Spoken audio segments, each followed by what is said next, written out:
But my freedom of speech and my going to a hall and giving a speech, I've been attacked over and over and over again by these people. Why do you publish the newspaper War? Because I believe in a free press, free transmission of ideas, and as long as, and I'm not convinced this government is a dictatorship, we're going to continue to practice our rights. When we were stopped from publishing a newspaper, stopped from putting out TV shows, when we're stopped from having phone machines, I've been very clear about it, that at that point, all bets are off, and I can't tell you what I might do then. For me, as a journalist, this is the nub of the issue. Metzger claims that his rights of free speech. The final witness is Rick Cooper, an old friend of Tom Metzger's. He has come to testify on Metzger's behalf. But ironically, Cooper gives away the most damaging evidence against his friend. You see where it says Portland? Yes. Okay.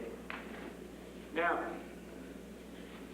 you state that the skinheads are moving in the area. This is October 1988, you know. Yes. That's when Mr. Mazzella was supposed to have gotten up here, okay? You said the skinheads are moving in the area. Now, I want you to read to the jury where it says likewise, almost immediately. You see that? Yes. Read that to the jury. Likewise, almost immediately, skinhead activity increased in Portland with reports of increased assaults on non-whites, racially mixed couples, and race traders. Whoa, now stop right there. Now, where did you get this information about all these? As soon as Mazzella got up here in October, all these assaults increasing on non-whites and racially mixed couples and race traders. That's information I compiled from the sources that reached me. Was that all in the newspaper or something? That's how you picked it up? No, well, some of it's from the newspapers, some of it's from personal contact, some of it from letters. I get sources from all over, and I report it, and this is a report of what is happening. Yes, but you wrote this in October 1988. Are you telling this jury that you didn't have skinheads, Dave Mazzella and others, reporting to you about all this violence, and you was hot on the phone to Tom Metzger telling him about it so he could put it on his update? I wasn't in contact with Michael Barrett. Very little. Dave Mazzella called me. Yeah, all right. I'm in contact with a lot of people. So you're telling the jury that, do you have anybody at the police department that gives you their confidential information about reports that are in town? No. So you're telling the jury that you got it out of the newspapers, pretty much. Is that right? I get it from a variety of sources. I didn't say I got it from just the newspapers. I said I got it from the newspapers. I got it from individuals writing to me. I got it from individuals telephoning me. So in other words, the newspaper was part of your source of all this increased attacks in 1988. It's part of it, yes. Part of it. And then read the next sentence to the jury. These assaults were, read that. These assaults were noted by the police department and tallied. Read slow. These assaults were noted by the police department and tallied, but there was nothing in the news until November 13th. Stop right there. And what happened on November 13th? That was a fight involving the 3 Ethiopians against the 3 skinheads. So in other words, you wrote in your own report that all these assaults, increased assaults on non-whites, racially mixed couples, and race traders. You told the jury a few minutes ago that you didn't get any, that you got it from the newspaper partially, but in this report you wrote, this is nothing in the news. You wrote that, didn't you? Well, there was nothing in the news up till November 13th that I know of. I see. You understood, did you not? There's been testimony in here that Dave Mazzella was an agent of the city of Portland. Do you have any information that he was an agent of the city of Portland hired by the district attorney or the police chief? No, I have no information on that, but I'd like to know why he can brag about everything he's done and not be charged with one single thing. But you don't know any facts on that, do you? No, I don't know anything. Well, do you believe that he was an agent of the Ku Klux Klan up here? No. You don't believe that, do you? No. All right. You have no reason on earth to believe that, do you? No. All right. Well, why don't you tell this jury who you thought Dave Mazzella was up here representing in October 1988? Who do you think he was? I think he was representing himself. You do? Well, why don't you read read the next sentence then in your report. It was written way before this trial. Read it out loud. Okay. It should also be noted that both war-skin leaders Dave Mazzella and Mike Barrett from Southern California began recruiting in Portland by distributing large quantities of war. Whoa. Now, wait a minute. Back in October, you said Dave Mazzella, in fact, you made a point, should be noted, were White Aryan resistance. White Aryan resistance, right? Skins. You heard that, didn't you? Yes. That's what you just said. And that's what you thought back in 1988, wasn't it? Well, war was a skinhead group. That's right. Sir? It was a skinhead group. War skins. is who They you call thought- themselves war skins. What? They call themselves war skins. Right. Right. You understand? And why? And war stands for White Aryan resistance, doesn't Yes. it? All right. I had no idea that the best piece of evidence in this trial was going to come off the witness stand today through one of his witnesses. He put up his expert, the Nazi expert of this area, his friend of 17 years, a man that believes like he believes, he shares his feelings with, he puts on his radio talk show, and this man gets up here this morning in front of this jury and hands us our case right here. And I want you to take his little report back there, and I put a little yellow sticker on it, and he just tells you who Dave Mazzella and Barrett was up here representing and exactly what they was doing. Tom Metzger and John Metzger knew why they sent them up here. They sent them up here to create racial violence. These men laughed about it in an interview and right here this morning on the stand. And I'm sure that Tom Metzger did not know that we had this little report. He never would have put that man on the witness stand. He said in that report, almost immediately, skinhead activity increased in Portland with reports of increased assaults on non-whites, racially mixed couples, and race trailers. And what Dave Mazzella tell you he'd do when he got up here? He started kicking folks, beating up folks, because Tom had told him that's what you do. You saw Tom tell those little skinheads, kick a little ass. You know, he said it. Said he didn't, but you saw it on television. He said it. Everything we prove now has got a double meaning. It's a big joke. He's just joking. He didn't mean it. Didn't mean it a bit. Tom says, I didn't mean it. But when this man brought this report in here today, which sets out exactly what they was doing, it told exactly who Dave Mazzella was. Dave Mazzella was up here representing war skins. War skins. And in his own publication, they got a big old ad for war skins with their own address. Now, how much closer can you get? He said, how could he control these people up here? Well, he controlled them through Dave Mazzella. He controlled them through his agent. And the judge will tell you, under all of our legal theories, if Dave Mazzella did it, if Dave Mazzella was told to do it, if Tom knew he did this kind of thing on a regular basis, and he came up here with that purpose, then Tom and John and War are just as guilty. Dave Mazzella said he carried stuff with him. And it says in real simple, we got a new sport.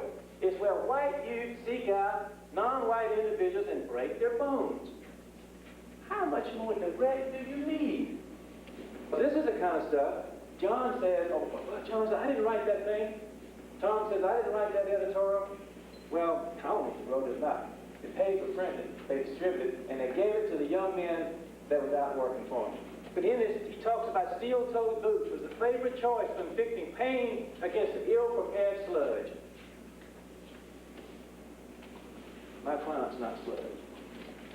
Nobody in this room is sludge. Nobody's mud. We're all human beings. And the baseball bat that was swung, that hit Mulligataway Soror in the head, started in Fallbrook, California. And we want you to come back with a verdict to tell the citizens of this nation and the Tom Metzgers of the world that that's not the way we run this country. That is not right. There are limits to what people can do. Tom's America, as he would see it, there would be no Bill Cosby, a Jonas Salk, or the black man who is the highest official in our United States military, General Colin Powell. That would not be the music of Leonard Bernstein, and I can go on and on and on. some kind of way, his mind, twisted and warped and sick as it is so paranoid. Everybody is against him. The drug lords after him, the FBI, the IRS, the Portland police, the district attorney, the plaintiffs' counsel, everybody.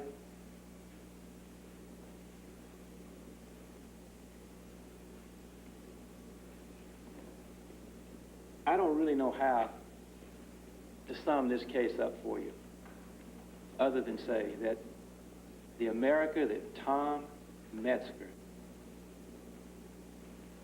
would like to have is not an America that's ever existed. The very man who discovered this continent could not even be the Italian, could not even be a member of his organization. Nor could the king and queen who financed his trip. And nor could the Poles, the Japanese, the Chinese, the Italians, the Greeks that settled this great country. He said that these skinheads, this skinhead Miski, did a civic duty.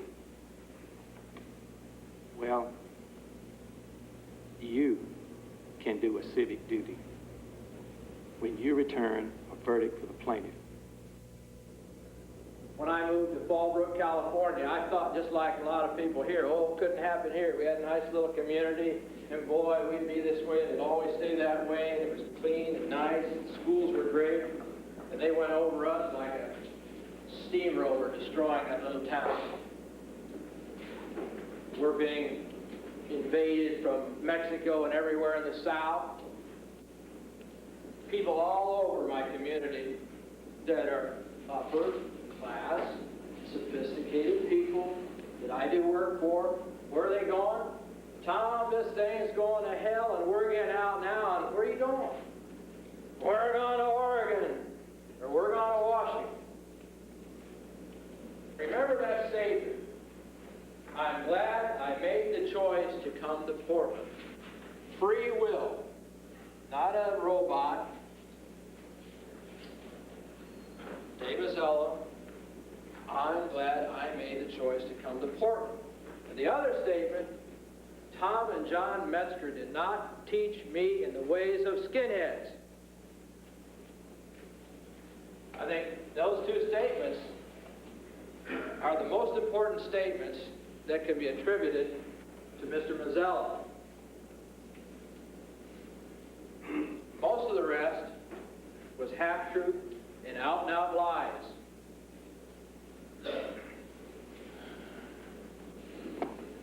Well,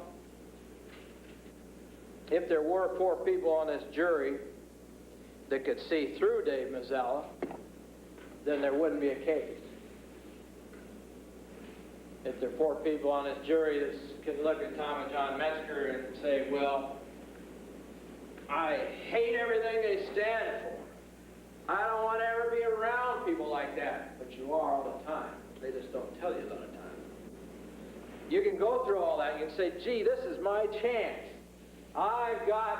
We got them where we want them now. We can smash these guys. Tom will lose his house. His wife and kids will have to figure out some place to live. John may not have a financial future at all, even though he's one of the finest young men that California has produced. The eyes of the country are on this case. If this were as simple as somebody got in a fight and Surratt was killed, it'd be one thing, but it's not. There is a growing underclass of white people in this country. They're dropping through the grading.